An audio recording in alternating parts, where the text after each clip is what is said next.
نماز، معاملہ صاف ہے، اللہ عز و جل راضی اور خوش ہے۔ مسلمانوں اب ذرا ہمیں یہ بات بتلاؤ کہ جو صحابہ سے راضی نہ ہو، جو صحابہ سے راضی نہ ہو، جو صحابہ کے اوپر زبان دراز کرے، جو صحابہ کو گالیاں دے، جو صحابہ کی گستاخی کرے، جو صحابہ کو ہدف تنقید بنائے، جو نعوذ باللہ صحابہ کو رشوت خور کہے، استغفر اللہ، اور غیر نہیں، کافر نہیں، خود کلمہ پڑھنے والے، اپنے آپ کو اہل السنہ والجماعہ کہنے والے، رافضی شیعہ کہیں تو کہیں، خود اپنے آپ کو مسلمان کہلانے والے، اپنے آپ کو بہت بڑا لیڈر کہلانے والے، رشوت خور کہیں، صحابہ کو جاہل کہیں، صحابہ پر تبرے کسیں، صحابہ کو مفاد پرست سے نعوذ باللہ تعبیر کریں، صحابہ کی تنقیص کریں، بڑی بڑی کتابیں لکھیں، اس میں صحابہ کی توہین کریں، صحابہ کو اقربا پرور کہیں، ان کی عظمتوں اور ان کی نیتوں پر شک کریں، بتاؤ اس کا کیا حشر ہونے والا ہے؟ پتہ یہ چل رہا ہے کہ وہ صحابہ تو وہ تھے جن سے اللہ راضی ہوا، لیکن یہ اللہ کے بندے ہو کر صحابہ سے راضی اور خوش نہیں ہیں۔ تو جس سے اللہ راضی اور خوش ہے، اگر بندے اس سے راضی اور خوش نہ ہوں تو بتاؤ اس کا حشر کیا ہوگا اور اس کا انجام کیا ہوگا؟ میرے عزیزو، میرے عزیز، میرے دوست، آج کل تو میرے بھائی بہتانوں کا اور اتہامات کا ایک طوفان بدتمیزی ہمارے ملکوں کے اندر بپا ہے، اور اللہ کرے آپ اس کو نہ جانیں، لیکن ہمیں یہ سننے میں آتا ہے کہ وہ طوفان بدتمیزی کی شوشاں اور کچھ نہ کچھ حرکتیں ہمارے یہاں مملکت سعودیہ عربیہ میں بھی لا کر کے لوگ بانٹتے ہیں، اور چپکے چپکے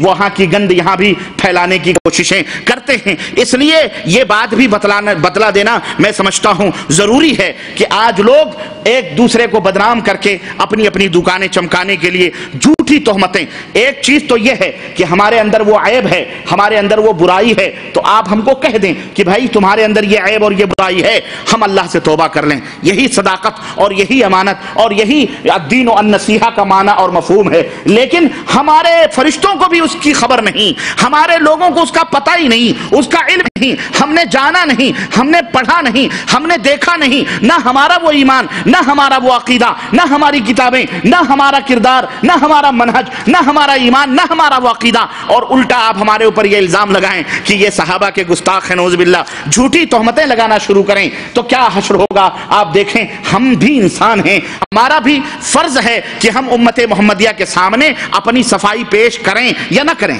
بولو، کرنا فرض ہے۔ آپ کو کوئی سرے بازار چور کہے، آپ کو کوئی سرے بازار لفنگا کہے، آپ کو کوئی سرے بازار جا کر کے کیا کہتے ہیں خیانت کا الزام لگائے، اور آپ خاموش بینٹھ کے بیٹھے رہیں، گوتم بدھ بنے، تو دنیا کیا کہے گی؟ دنیا کہے گی چور ہے جبھی نہیں بول رہا ہے، چور ہے جبھی تو خاموش ہے کہ نہیں؟ چور ہے جبھی چپ ہے یہ؟ اگر چور نہ ہوتا، لیل کے نہ بیٹھا ہوتا، نگل کے نہ بیٹھا ہوتا تو بڑا آواز نکلتی، گلا بند ہے اس کا مطلب یہ ہے کہ یہ چور ہے۔ یہی کہیں گے جس طرح آج دنیا دیکھو خاموش بیٹھی ہوئی ہے، خاموش بیٹھی ہوئی ہے، اور امریکہ بیچارہ چلا رہا ہے کہاں ہے کہاں ہے کہاں ہے، جدھر دیکھو نظر دوڑا رہا ہے، گھوم گھما کے یہ بیچارے کمزور مسلمان ہی اس مردود کو نظر آ رہے ہیں، ان کے اوپر شک و شبہے، ارے ان کے پاس اتنی دولت کہاں ہوں گی کہ اتنا جا کے کریش کریں گے؟ اس نے اپنے نیچے نہیں دیکھ رہا ہے کتنے دشمن اس کے اپنے بیٹھے ہوئے ہیں، اس کے گھر میں دشمن بیٹھا ہوا ہے، اس کے اپنے ملکوں میں اس کے دشمن بیٹھے ہوئے ہیں، نہ جانے کن لوگوں نے یہ حرکتیں کی ہیں، اور شبہات مسلم دنیا کے اوپر آ رہی۔ اللہ وہ دن نہ لائے انشاءاللہ تعالی جب غبار چھٹے گا، جب پتہ چلے گا 2 منزلہ بلڈنگیں ہیں، دنیا کی سب سے اونچی بلڈنگیں گری ہیں، اتنی جلدی یہ غبار نہیں چھٹنے والا ہے، نہ دھوئیں ختم ہونے والے ہیں، ہاں بہت دن لگیں گے۔ بہرحال تو اس طرح میرے عزیزو، ہم جب لوگوں کو توحید کا درس دیتے ہیں، ہم جب لوگوں کو اتباع سنت کی بات کرتے ہیں، عقیدہ توحید کی بات کرتے ہیں، شرک و بدعت سے روکنے کی بات کرتے ہیں، اندھی تقلید اور باپ داداؤں سے چلتے ہوئے رسم و رواج سے روکنے کی بات جب ہم کرتے ہیں، تو بجائے اس کے کہ ان برے اعمال سے توبہ کیا جائے، کتابوں کے اندر بھری ہوئی ان بدعقیدگیوں کو جلا دیا جائے، ان کو دریا برد کر دی جائے، قرآن و سنت کی طرف رجوع کیا جائے، بجائے اس کے کہ اپنے ایمان، اپنے اعمال کا، اپنے عقیدے کا جو ہے کیا کہتے ہیں معائنہ کیا جائے، الٹے چور کوتوال کو ڈانٹنے والی بات ہوتی ہے، ہمارے اوپر برس پڑتے ہیں کہ جناب علی ہمارے اوپر برس پڑتے ہیں، اور برسیں تو ٹھیک ہے، لیکن الزامات نہ لگائیں، صحیح بات بولیں، لیکن تھوک کے بھاؤ جھوٹ بولے جاتے ہیں، تھوک کے بھاؤ۔ اللہ عز و جل کی قسم ہے، نبی کی مسجد میں، یہ مسجد اللہ کے گھر میں کھڑے ہو کر کے یہ بات کہہ رہا ہوں کہ تھوک کے بھاؤ جھوٹ بول رہے ہیں، استغفر اللہ، اور جھوٹ بول کر الو اپنا سیدھا کرنے کی کوشش کرتے ہیں۔ بڑے بڑے دارالعلوم ہیں، باقاعدہ بہتان تراشیوں کے اوپر مبنی بڑے بڑے جھوٹ کے فتوے، جھوٹوں کے فتوے بمبارڈ کیے جاتے ہیں، بمبارڈ کیے جاتے ہیں کہ یہ گستاخ رسول ہیں، یہ صحابہ کو گالیاں دیتے ہیں، یہ صحابہ کو بدعتی کہتے ہیں۔ استغفر اللہ۔ ارے سنو، ہمارا موقف یہ ہے کہ جو صحابہ کی شان میں گستاخی کرتا ہے وہ بے ایمان ہے، ایمان والا نہیں ہو سکتا۔ وہ ہم اعلان کرتے ہیں اور کہتے ہیں صحابہ کو یہ بدعتی کہتے ہیں، صحابہ کو گالیاں دیتے ہیں، خلفائے راشدین کو غلط کہتے ہیں، اور کہتے ہیں یہ جو ہے صحابہ کو نہیں مانتے، یہ قرآن و حدیث کو اپنے منمانی سمجھتے ہیں، قرآن و حدیث کو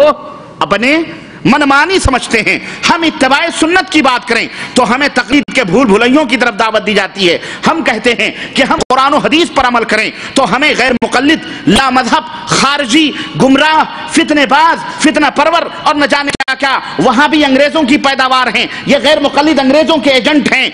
اور ایسی ایسی باتیں اللہ کی قسم کتابوں میں کیسٹوں کے اندر انہوں نے لکھی ہیں اور وہ میرے پاس موجود ہیں کہ یہ شیطان کے، یہ جو غیر مقلد اپنے آپ کو اہل حدیث کہتے ہیں، یہ شیطان کے عضو تناسل سے پیدا ہوئے ہیں۔ علماء دین ہیں، علماء دارالعلوم، مناظرے ہیں، اہل سنت ہیں۔ یہ ہم کس سے پیدا ہوئے ہیں؟ عضو تناسل سے پیدا ہوئے ہیں، اور جناب علی استغفر اللہ مار ڈالیں گے، گولیوں سے بھون دیں گے، مسجدوں سے نکال دیں گے، گنڈا گردی، گالی گلوج اور مختلف علاقوں میں مختلف القاب سے نوازتے ہیں۔ کہیں کہتے ہیں یہ وہابڑا ہے، کہیں کہتے ہیں یہ وہابڑا ہے، کہیں کہتے ہیں یہ کنجھڑوا ہے، کہیں کہتے ہیں کہ یہ جو ہے چھگنڈی ہے، کہیں کہتے ہیں یہ تنڈے ہیں۔ ہمارے کرناٹک میں بنگلور کا تنڈے کے نام سے یاد کرتے ہیں، بعض لوگوں نے کہا ہے نا، بتایا مجھے، کہیں کچھ مختلف القاب سے۔ اور میں ایسے موقع پر وہی حضرت شیخ عبد القادر جیلانی رحمت اللہ علیہ کی بات یاد آتی ہے، جن کو یہ پیرانے پیر اور غوث الاعظم سمجھتے ہیں، جن کو اپنی مصیبتوں کے لیے بلاتے ہیں۔ انہوں نے کہا ہے کہ جو اہل حق ہیں، جو اہل سنہ ہیں، جن کا نام اہل حدیث ہے، اپنی غنیت الطالبین میں ان کو یہ بدعتی نئے نام دیتے ہیں، لیکن یہ نئے نام برے ان کو لگ نہیں جاتے ہیں۔ جس طرح نبی صلی اللہ علیہ وسلم کو شاعر، پاگل، مجنوں، دیوانہ کہا جاتا تھا، مشرکین مکہ کہتے تھے، تو یہ ان کو لگ نہیں جاتے ہیں، اسی طرح یہ نام بھی ان کو لگ نہیں جانتے، تو ہم بھی یہی کہہ کر کے تسلی کر لیتے ہیں۔ اور میرے عزیز، میرے دوست، یہ نام دے کر کے امت کے اندر فتنے پھیلا کر امت کو اپنے فیور میں لیا جاتا ہے کہ یہ ذلیل ہیں، یہ رسوا ہیں، یہ ایسے ویسے دنیا بھر کے، نعوذ باللہ۔ اور ابھی دلی میں ایک کانفرنس ہوئی ہے، بھارت شریف کے دلی راجدھانی کے اندر، تحفظ سنت کے نام سے، وہاں بڑے بڑے شریف مولویوں کا اجتماع تھا، بڑے ہی شریف اور بڑے ہی پاکیزہ لوگ جمع تھے، تقدس اتنے تھے کہ دامن نچوڑ دیں تو فرشتے وضو کرنے والی بات تھی۔ اور جناب علی سپاریاں اور پان کے اوپر کیا گالیاں دی ہیں کہ علم والحفیظ۔ میں نے کہا کتنے شیریں ہیں تیرے لب کی رقیب، گالیاں دے کے بے مزہ نہ ہوا، تم گالیاں دو، یہ نبی کی امت الحمدللہ قرآن و سنت سمجھ رہی ہے، تم نہ سمجھو، تم اپنا حدیث پروف اپنے دماغ کو بنائے رکھو، لیکن یہ نبی کی بھولی بھالی امت انشاءاللہ تبارک و تعالی تمہارا حساب و کتاب قیامت کے دن ہوگا۔ یہ نبی کی امت الحمدللہ سمجھ رہی ہے کہ قرآن کیا ہے اور نبی کا مقام کیا ہے، نبی کی احادیث کیا ہیں الحمدللہ۔ دارالعلوموں کے ایک بڑے شریف مفتی نے، نام نہیں لوں گا، علی بنگلور کانفرنس ہوئی، اس میں کہا فخر سے کہو ہم حنفی، ہم نے کہا یار فخر سے کہو ہم مقلد، ہم نے کہا یہ بھی کوئی بات ہے؟ یہ کوئی فخر؟ یہ تو ہمارے ہاں ہندو کہتے ہیں، باقاعدہ بورڈ لگائے ہوئے ہیں کہ گرو سے کہو ہم کیا ہیں، گرو سے کہو ہم ہندو ہیں۔ یہ ان کے نعرے تم نے کہاں سے لے لیے؟ ارے یہ کہو نا فخر سے کہو ہم مسلمان ہیں، فخر سے کہو ہم مسلمان ہیں۔ اب تم مقلد، جو جاہل جس کا مطلب ہوتا ہے بے عقل، بے عقلی پہ فخر کرنا کوئی عقل بندی ہے؟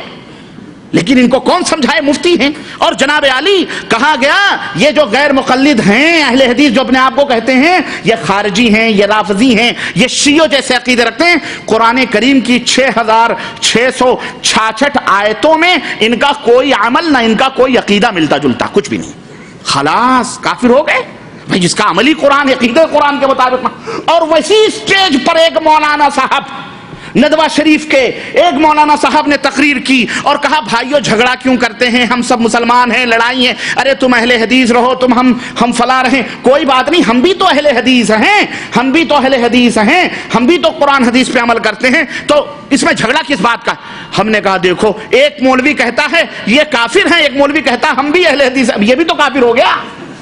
یہ تضاد بیانیاں اسٹیجوں پر اور نمک مرچے لگا کر، اور جناب علی ایک پیٹتا جاتا ہے دوسرا پاؤڈر مارتا آتا ہے، ایک زخم لگاتا جاتا ہے اور دوسرا پالش کرتے ہوئے آتا ہے، یہ کہاں کی حماقتیں؟ ارے وہ بولو جو اللہ کے قرآن میں موجود ہے، اور وہ بات کرو جو محمد الرسول اللہ صلی اللہ علیہ وسلم کے فرمان میں موجود ہے۔ امت کو گمراہ مت کرو، ہم جانتے ہیں کون کتنے پانی میں ہیں، یہ اللہ کا شکر اور اس کا احسان ہے۔ میرے عزیزو میرے پاس دیکھیے ایک فتویٰ ابھی آیا، ایک فتویٰ شارجہ سے، میرے ایک بھائی نے، میں نے کہا میں بریدہ کے علاقے میں ہوں، یہ فتویٰ آیا ہے، یہ دیکھیں فتویٰ آیا، اس نے کہا ربانی صاحب میں بھیجنا چاہتا ہوں، میں نے کہا بھیج دو، یہ ایک دارالعلوم دیوبند کا فتویٰ ہے، یہ دیکھیں فتویٰ کیا ہے معلوم؟ فتویٰ یہ ہے کہ ایک اہم فتویٰ نام نہاد اہل حدیث غیر مقلدین کے بارے میں کیا فرماتے ہیں علماء دین کہ غیر مقلدوں کے پیچھے نماز پڑھنا جائز ہے کہ نہیں، اور باقی نیلون پہ مسح کرتے ہیں اور یہ کرتے ہیں۔ یہ جناب علی نشاط روڈ ابراہیم آباد پیر والی گلی سہارنپور، حضرت مفتی صاحب کا 3 مفتی ہیں، 4 مفتی، 4 چوکھٹا ناس ہوتا ہے، 4 مفتی ہیں، چاروں مفتی نے 4 مذہب کے ہوں گے نا، اس لیے لکھا ہے مفتی حبیب الرحمان خیر آبادی مفتی دارالعلوم دیوبند 27 ربیع الاول کی 27 تاریخ کو 1422، مفتی عبداللہ صاحب مفتی دارالعلوم دیوبند، مفتی کفیل الرحمان صاحب مفتی دارالعلوم دیوبند، اس طرح سے یہ دیکھیں دارالعلوم دیوبند کی مہر کے ساتھ غیر مقلد بسم اللہ الرحمن الرحیم بجواب و باللہ التوفیق غیر مقلد لا مذہب ہوتے ہیں۔ ہم یہ کہتے ہیں غیر مقلد، تم کہتے کس کو؟ مسئلہ تو یہی اٹکا ہوا ہے، ہم